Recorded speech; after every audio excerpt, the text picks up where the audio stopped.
When you need to build up your team to handle the growing chaos at work, use Indeed Sponsored Jobs. It gives your job post the boost it needs to be seen and helps reach people with the right skills, certifications, and more. Spend less time searching and more time actually interviewing candidates who check all your boxes. Listeners of this show will get a $75 sponsored job credit at Indeed.com/podcast. That's Indeed.com/podcast. Terms and conditions apply. Need a hiring hero? This is a job for Indeed Sponsored Jobs.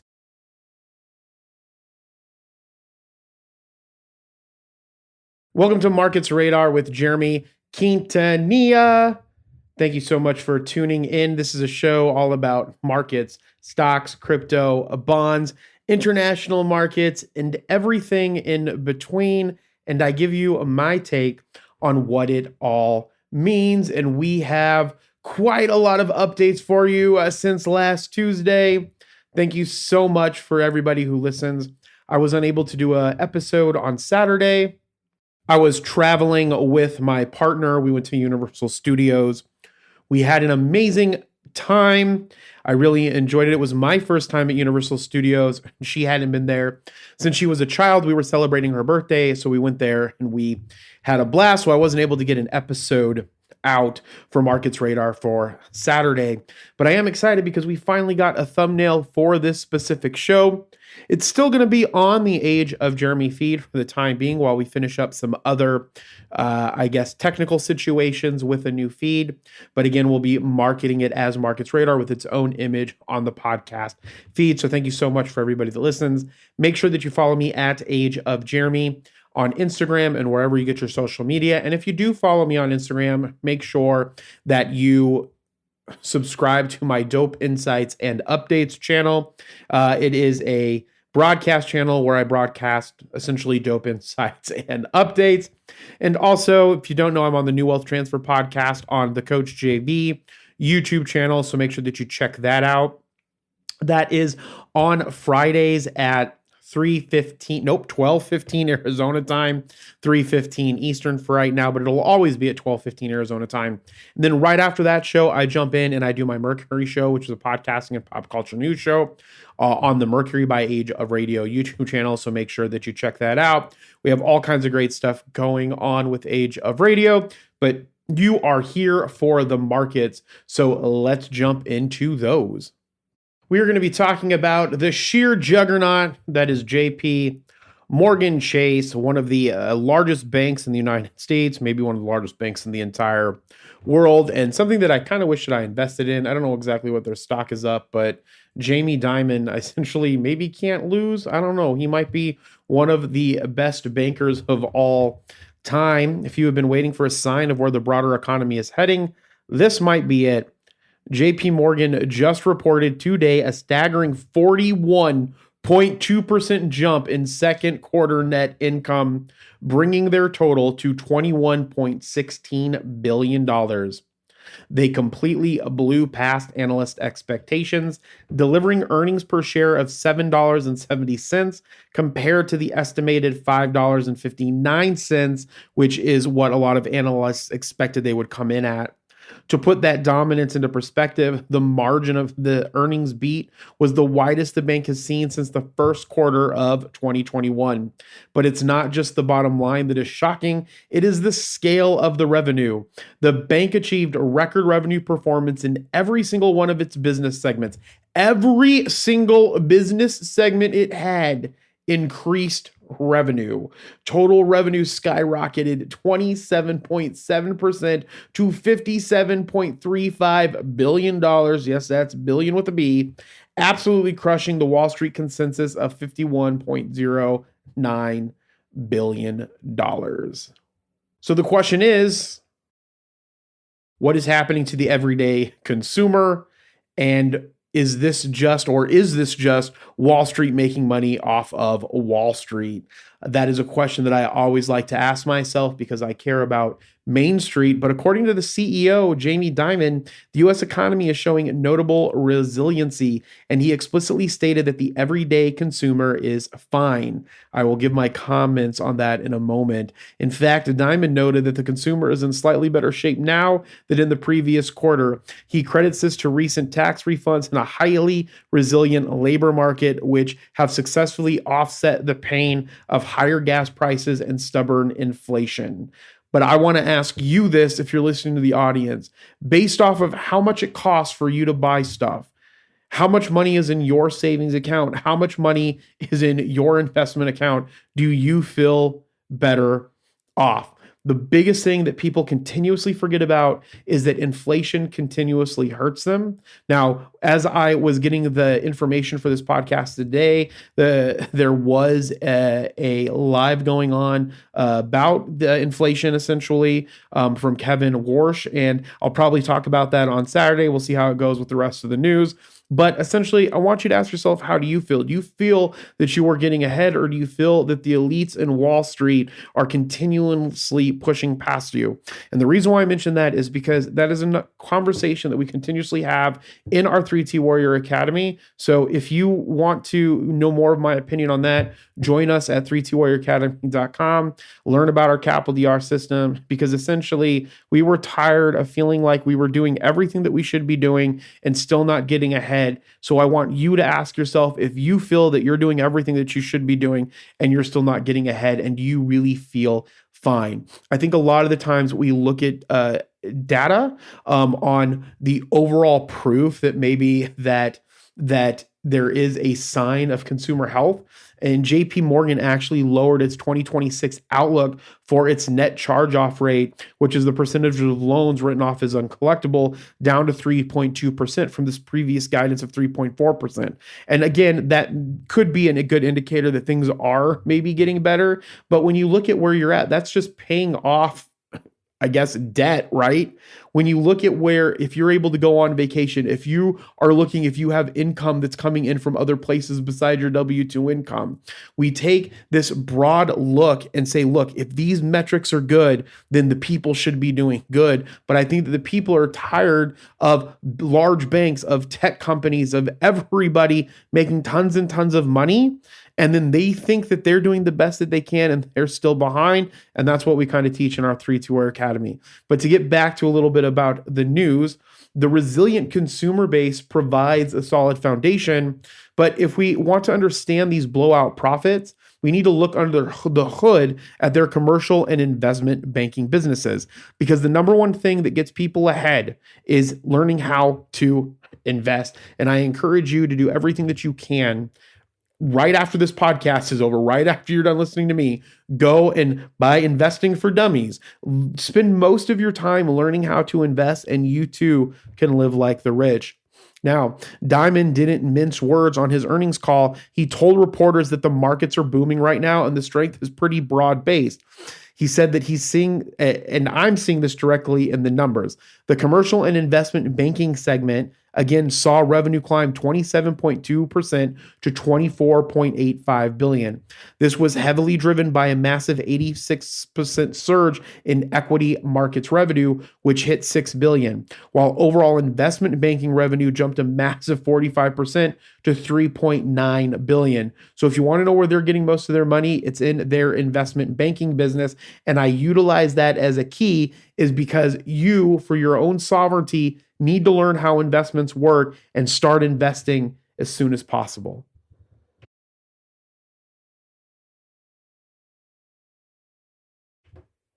And again, we live in an age of information, so knowing what to invest in and when to invest and how to invest gets easier every single day.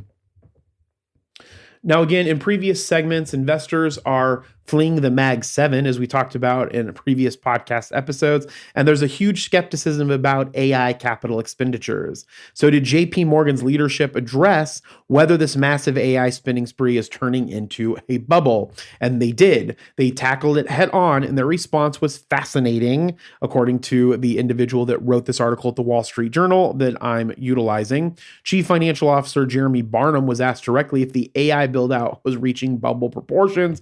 Barnum called the AI phenomenon a generational and crazy thing, but he warned that trying to predict exactly how it plays out right now is a fool's errand. And I technically agree with this.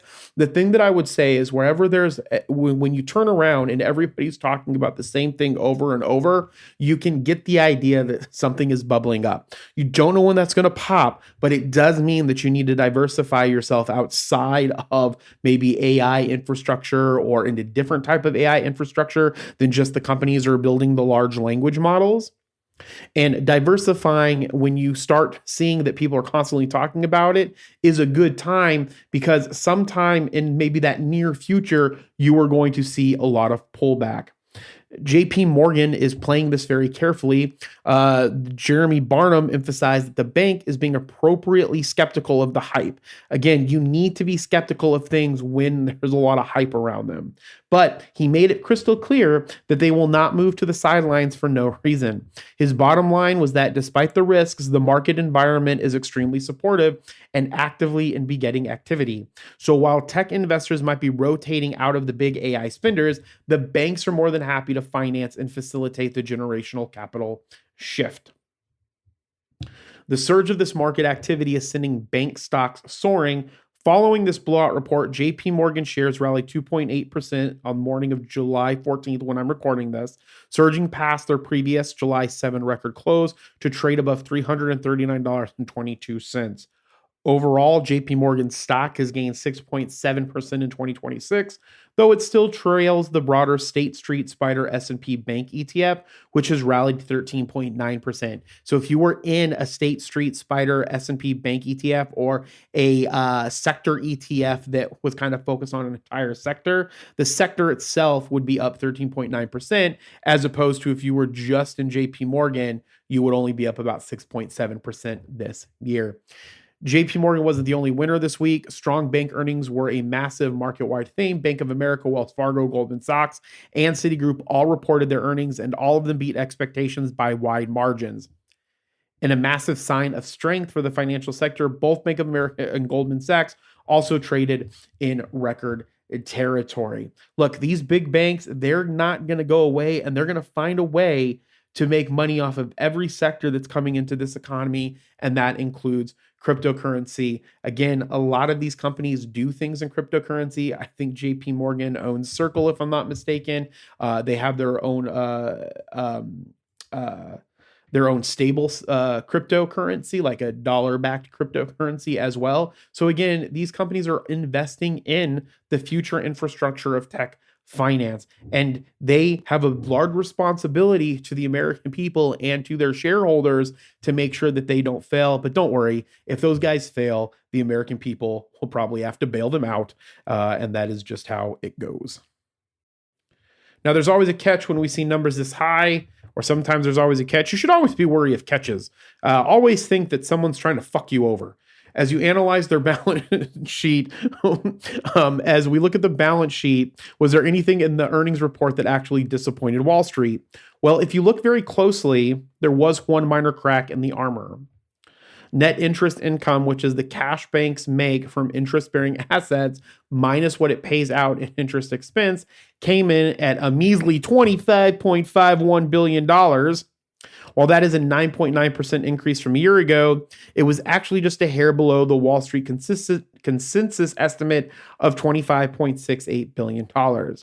However, they immediately offset any panic about that slight miss by raising their full-year guidance.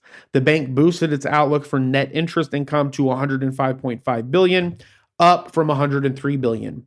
The only other slight headwind that I could see is that they also had to increase their adjusted expense guidance to $170.5 billion from $105 billion, meaning it is costing them a bit more to run their ginormous operation.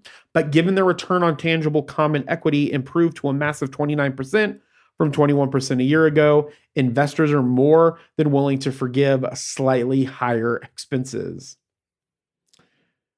Jamie Dimon is famous for his cautious macroeconomic warnings, and despite the blowout profits, this quarter was no different. Dimon warned that there are several major risks currently shifting below the surface. He specifically pointed to geopolitical tensions and wars, stubborn inflation, large global fiscal deficits, and elevated asset prices. Again, there's tons of elevated asset prices in this market. It's ridiculous. So again, remember, someone's trying to fuck you. either intentionally or unintentionally. While he admits he can't accurately predict how these massive macroeconomic risks will ultimately unfold, he told investors that he believes they remain manageable for now. Finally, with earnings this good, everyone is wondering how much longer Dimon will stay at the helm. When reporters pressed him on the succession timeline, he refused to provide a concrete exit date. He reiterated his previous guidance that he would remain in charge for a few years and brutally told the press, asked the board, noting that the ultimate decision isn't his to make. We'll be right back. Moving right along to a catastrophic collapse, plunging 26% in its worst day since 1968, International Business Machines, also known as IBM, they just had a hell of a day. Let's unpack some of this devastating blow. This is preliminary earnings miss is dealing to the entire tech market as enterprise customers radically pivot their spending away from software and dump it directly into AI infrastructure, which I have continuously talked about, where it was going.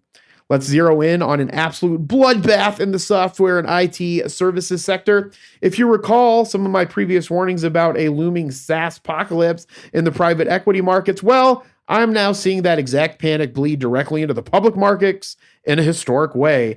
The catalyst today is International Business Machines, or as you probably know them as IBM, which, if I'm not mistaken, I feel like in Wolf of Wall Street, there was a scene where Jonah Hill's character was like, there's just letters. They don't mean anything. He's like, IBM. And he's like, well, IBM stands for International Business Machines. He's like, fuck you, get out of here. I don't know that. The movie was good, but I wouldn't look up to any of those people. The legacy tech giant reported preliminary second quarter results that completely missed analyst expectations. Wall Street has been anticipating $17.9 billion in revenue, but IBM came in woefully short at just 17.2. The market reaction was swift and brutal. Shares of IBM plummeted as much as 26%. To put the sheer magnitude of the sell-off into perspective, if these losses hold through the close, this will mark IBM's biggest one-day stock drop since at least 1968. A 6% drop for a blue chip tech company like IBM is practically unheard of.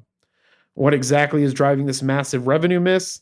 And are customers just not spending money right now?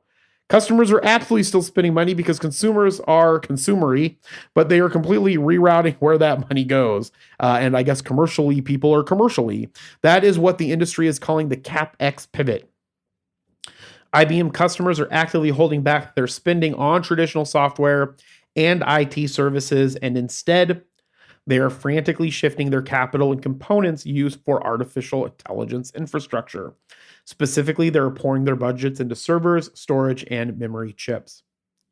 What really stood out was the brutal honesty from IBM's chief executive officer, Arvind Krishna. In a letter to investors, he explicitly admitted that IBM faltered, stating, "We did not adapt and move quickly enough, and numerous large deals failed to close on the timelines we expected, driving the majority of their shortfall.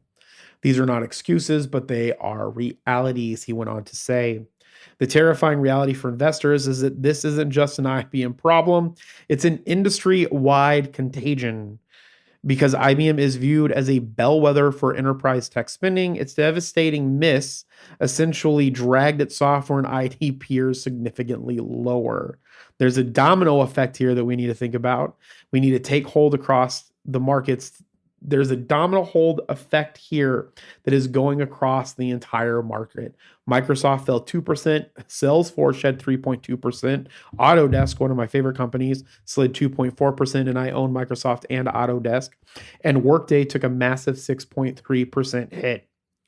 U.S. listed shares of SAP also fell 3.4%. The IT services sector took a similar beating, with Accenture dropping 2.9%, Infosys falling 2.8%, and Cognizant declining 2.2%. The massive sell-off highlights a historic divergence in the tech sector that I have been tracking for many years now and trying to warn everybody about, that this is going to pull back. Investors are terrified that the proliferation of AI is fundamentally reducing the demand for traditional software services. And you can see this fear perfectly reflected in the ETFs. The iShares Expanded Tech Software Sector ETF is down more than 12% in 2026. Meanwhile, the Philadelphia Semiconductor Index, which tracks the hardware companies benefiting from this AI infrastructure spending, is up 78%,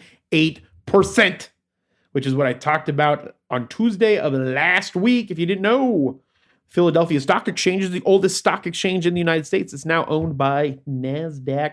And one day, the Glendale Stock Exchange, that's what I would like to make one day, will own all of them. I have big dreams. I dream big. You got to dream big. You got to dream. You might as well fucking dream big as you possibly can.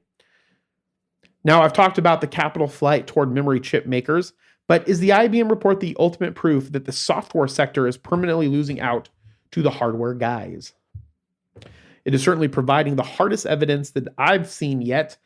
And some guy that made a quote from Vital Knowledge, Adam Crisafulli, put it perfectly. He wrote that IBM's results will deliver a devastating blow to software service stocks as investors will worry about the capex pivot negatively impacting the whole industry. The iShares software ETF slumped as much as 2.7% before paring back slightly, showing that the panic is widespread. Enterprise companies only have so much cash to deploy, and right now, every spare dollar is being funneled into building out AI data centers, chips, and servers. And likewise, if you have a business, I would recommend not that you buy AI data centers, chips, and servers, or pivot to that business, but figure out how to integrate AI at the most cost-efficient way that you can inside of your infrastructure. The AI hardware boom is officially starving the software sector, and IBM's historic 1968 level wipeout is the clearest warning sign yet. I'm going to continue to track the great capital migration in the tech world because it's going to be pulling back, and AI is one day going to pop. We'll be right back. Again. Moving right along into oil, because this guy, man, this president, I tell you what, he continues to have horrible hell of a go at life and at things. Life and things he's just not good at. I guess he's good at life. I guess he has a lot of money.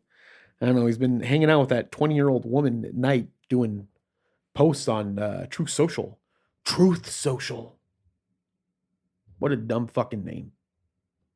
But I make dumb names too. Moving on. Let's go from Silicon Valley and from Wall Street and point it directly at the Middle East. If you're invested in energy, logistics, or just the broader market, you need to pay close attention. And I love the oil sector. I love the energy sector. But these geopolitical fuckfest, oh my God, the interim peace agreement that the U.S. and Iran signed just weeks ago has completely fallen apart.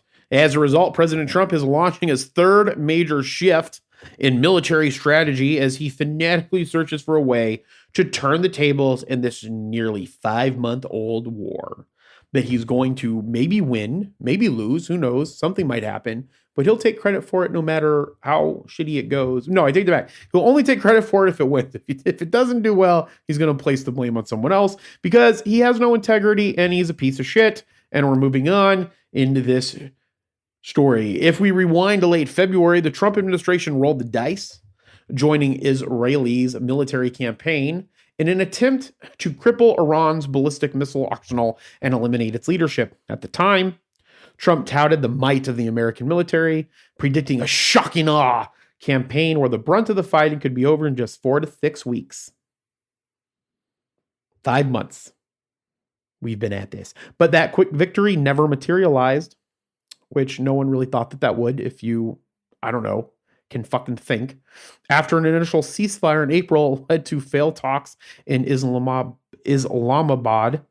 the administration attempted an economic siege via a maritime blockade. Now we are entering a highly dangerous new phase. The phase that I like to call Trump's an idiot. No, I'm just kidding. Sorry, I'll start poking fun at the president. Just so you know, I'm going to poke fun at all presidents. But this one I'm going to poke fun at more. Now, didn't they just sign a memorandum of understanding in June to reopen the waterways? This is exactly what the markets were banking on, but the deal was fundamentally flawed because Trump was involved with it. The U.S. and Iran concluded that the memorandum of understanding in June, specifically to reopen the Strait of Hormuz and set the stage for nuclear talks. The Trump administration and Vice President J.D. Vance, who's a transvestite, if you follow me on Mercury, you know what that's from. It's a joke that I do. But again, good for J.D. Vance being the vice president. I prefer him over Donald Trump. Vice President J.D. Vance noted he really wanted this deal to refuel some stocks of weapons before taking further steps. But within the days, the two sides were clashing over the interpretation of the text. While the U.S. believed the deal unlocked commercial oil traffic, Iran insisted the agreement actually gave them total control over the waterway. As a result, again, I don't know, blind leading the blind here. Iran's Islamic Revolutionary Guard Corps just kept firing at commercial ships trying to transit the strait, which immediately triggered U.S. retaliation strikes. Now, the breakdown over the Strait of Hormuz is the ultimate nightmare scenario for global commodities, which is what we're experiencing. We're talking about a major oil export route where 20% of the world oil passes through. By Monday, which was yesterday, Trump officially proclaimed his newest strategy shift. He is stepping up airstrikes and reimposing a U.S. military blockade to stop ships from entering or leaving Iranian ports. But the White House already learned that a blockade here is a massive double-edged sword. When they previously closed the waterway, global oil stockpiles began rapidly declining as countries were forced to dip into their strategic reserves. This created a terrifying, perfect political storm for the administration. With the U.S. midterm elections approaching this November, any spike in oil prices at the gas pump is going to hit consumers hard, especially considering opinion polls already show many Americans are unhappy with this prolonged Iran war.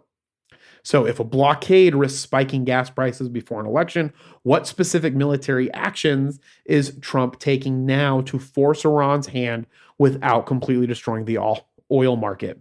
What we are seeing is a highly collaborated use of firepower and some very aggressive new tactics. First, Trump briefly declared that the U.S. would act as a guardian of the strait and attempted to impose an extraordinary 20% fee for cargo passing through, though he actually dropped that demand a day later because, he's wishy-washy. Militarily, the open-ended strikes are hitting Iranian radars, anti-ship missiles, and drones, but the biggest development is the weaponry. The U.S. just utilized unmanned surface vessels for the very first time to attack the Iranian ports at Bandar Abbas. They also executed a highly strategic strike against a rail bridge in northern Iran that is artery, which is a critical artery for their trade with Russia and China. So they are squeezing Iran's logistics and military infrastructure simultaneously. Despite these new high-tech strikes, there is no longer a fight for regime change. According to Vali Nassar, a scholar on Iran at Johns Hopkins University, this is now strictly a fight over leverage. Nassar points out that the U.S. simply cannot force Iran to accept its terms or give up its nuclear program as long as the Iranians hold the Strait of Hormuz. Conversely, Iran is determined to prove that the U.S. military cannot take the strait back by force. This means the prospect for a decisive victory has evaporated. The half dozen B-52 bombers that were deployed in Britain have already flown back to the U.S., signaling a shift away from massive bombardment toward this calibrated pressure campaign. Former CIA analyst Kenneth Pollack summed it up perfectly. We are now locked in a coercive war of attrition. Both sides are trying to push the other past some unknowable pain threshold. Now, if both sides are just trying to inflict pain upon the other until the other breaks, is there any off-ramp here, or is this conflict going to drag on for years? Right now, the off-ramp is nowhere in sight. Sanam Vakil at Chatham House warns that both sides are escalating dangerously just to get a stronger hand at the negotiating table, but this could easily backfire and spark an even bigger regional conflict. The military experts are telling us to buckle up. Retired Army General Joseph Votel, who led Central Command, stated bluntly that the U.S. needs a longer-term strategy because dealing with Iran's focus on the strait and their nuclear program is going to be a long-term effort. So, for investments, you need to price that, or sorry, for investors, you need to price in this geopolitical premium. The war of attrition will continue to haunt the oil markets, the supply chains, and the remainder of Trump's shitty presidency. I don't mean to be completely, I guess, a dickhead towards President Trump. I'm not a fan of him. I think this is ridiculous. I do encourage everybody. There is a newsletter that Barron's puts out. It's an energy newsletter. Mine got canceled when I had a fraud attempt on one of my business accounts. I had to change that. I got back into Barron's. I need to resubscribe to the energy newsletter. What I used to do is I would take the URL for the energy newsletter. For when it got emailed to me, I would put it into Notebook LM. I would turn it into a podcast, and I would have the podcast tell me about the newsletter. And it gave me an insight into what was going on in the energy sector, because the energy sector is something that you need to probably have some type of investment in. And again, it's less likely to go out of business, and we're just experiencing a situation as it relates to the oil. But I do believe that the oil companies and the companies that do produce gasoline, like gas companies, they're going to be in a good position at the end of this. So again, it might be a good time to buy in, or at least keep an eye on that specific market. Let's move on over to some venture capital markets, which we don't talk a lot about. Usually we talk about, the debt market or private equity or, other markets. But let's talk about this one. Ashton Kutcher is officially back with a massive new fund. After a long and successful acting career, Kutcher has built a formidable reputation in the tech world.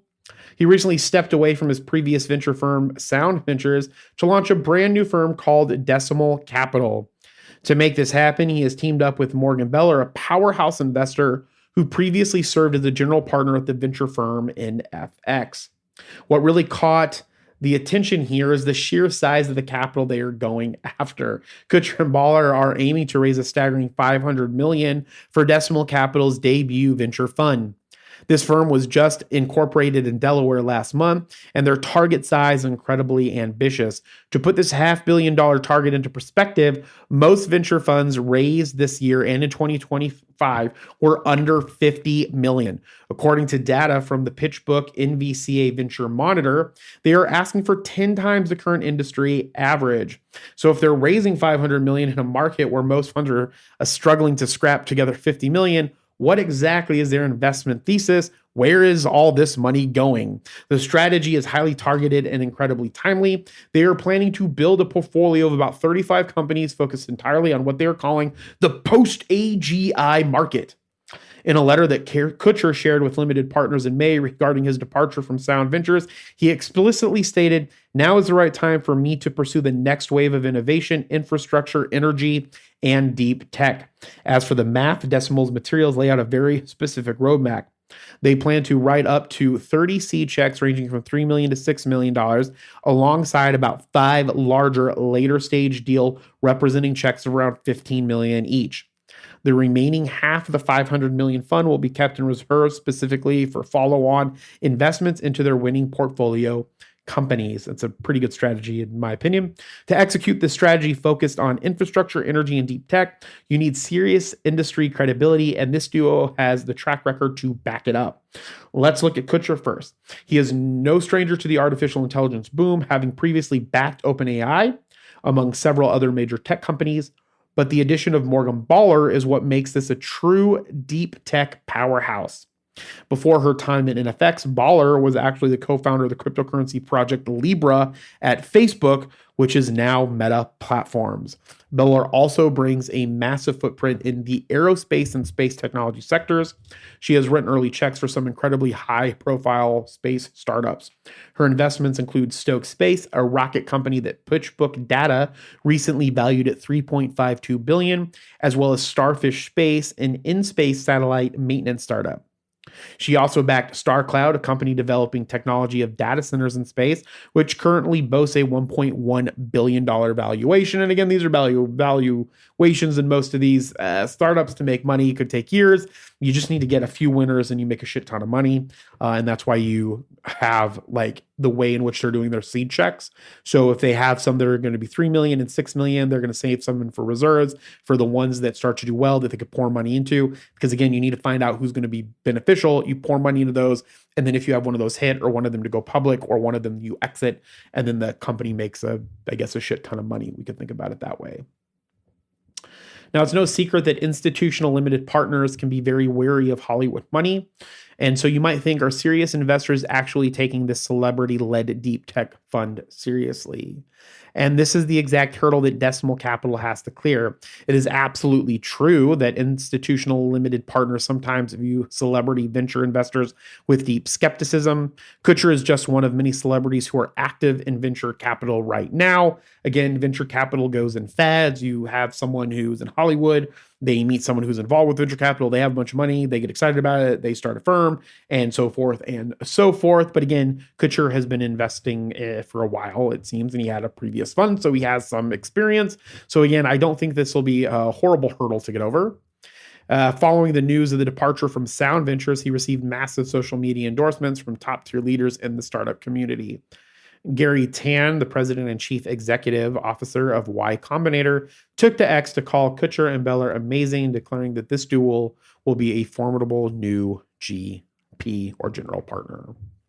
Ben Braverman, the co-founder of Saga Ventures and a former executive at Flexport, also came out to bat for Kutcher, calling him a great guy who deserves success and noting that he was one of Flexport's biggest and most useful supporters. So while the celebrity VC stigma exists, I think Kutcher has earned his stripes, and I think that and with founders, most of them probably know that. And if you have stripes in this space, that's what really is going to count, that you have some experience in it. Again, they wouldn't be going, if this was the first fund that he was involved with, they would not be going after $500 million.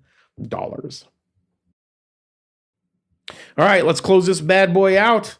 Spent a lot of time this episode talking about the chaotic rotation in the AI trade and the massive capital expenditures pouring into tech infrastructure. But to close out the show, I want to go to South Korea.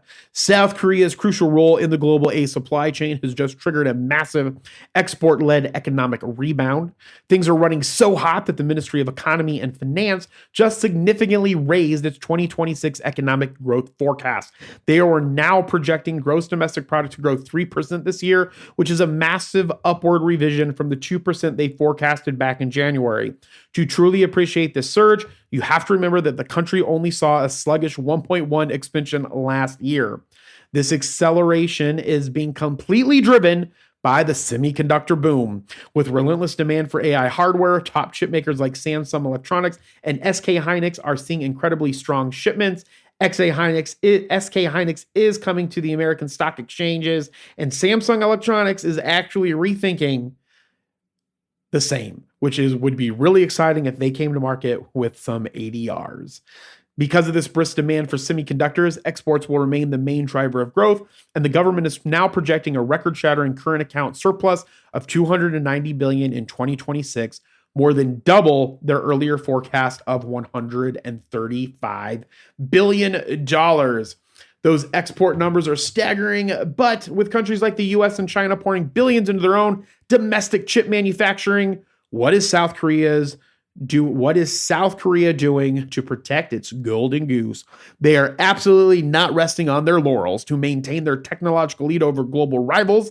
The ministry explicitly stated they are stepping up efforts to boost domestic chip production. In June, the government unveiled plans for massive investments directly into the semiconductor industry. Beyond just manufacturing chips, they are aggressively expanding AI data centers and working to foster the broader physical AI industry. They know the AI hardware boom is their ticket to long-term economic dominance, and they are subsidizing it heavily. Now, I have to point out that this massive economic surge is coming with some serious growing pains, though. Now, despite the booming top-line GDP numbers, analysts are cautioning that this recovery actually remains quite uneven across the broader market. The biggest red flag now is, of course, as it always is inflation. The ministry had to raise its headline consumer inflation estimate for this year to average of 2.6%, up from its previous 2.1% forecast. This persistent inflation is being driven by a weak Korean won, which has kept prices elevated even as global oil prices have somewhat eased. Furthermore, they are battling a resurgence in household debt and continuing increases in housing prices right in the heart of Seoul. Because inflation is running well above their 2% target, the market is bracing for action. Most analysts expect the central bank to raise its base rate later this week, officially kicking off a gradual policy tightening cycle. So the central bank is being forced to pump the brakes on the consumer side, while the export side of the economy is flooring the gas pedal. Now, again, there's this conflict in the Middle East and the battle for Hormuz. Is the geopolitical volatility also threatening South Korea as economic growth? And it absolutely is. And the South Korean government is highly aware of it. In fact, their current fiscal stimulus policy actually includes a supplementary budget specifically designed to cushion the economic impact of the Middle East conflict. And that's why planning is so important. So make sure that you turn into The Age of Jeremy tomorrow, the regular show that talks a little bit about the importance of planning. The ministry noted that while they expect inflation to eventually ease the second half of 2026, there is massive uncertainty hanging over energy and agricultural prices precisely because of the fragile peace process in the Middle East. If the conflict we discussed earlier spikes oil prices again, it will put severe pressure on South Korea's inflation targets. Looking slightly further ahead, the ministry expects this red-hot growth to moderate next year, projecting both GDP and inflation to settle at 2.2% in 2027. That is going to wrap up Markets Radar today. Thank you so much for tuning in. Make sure that you listen to Age of Jeremy's main show, where I go over my business adventures and side quests. That is on Wednesdays on the Age of Jeremy feed. Make sure that you share this with a friend. Make sure that you like and subscribe it. Make sure that you follow me on social medias at Age of Jeremy. And as I always say, be thankful, grateful, and kind, and we'll talk with you soon. Bye.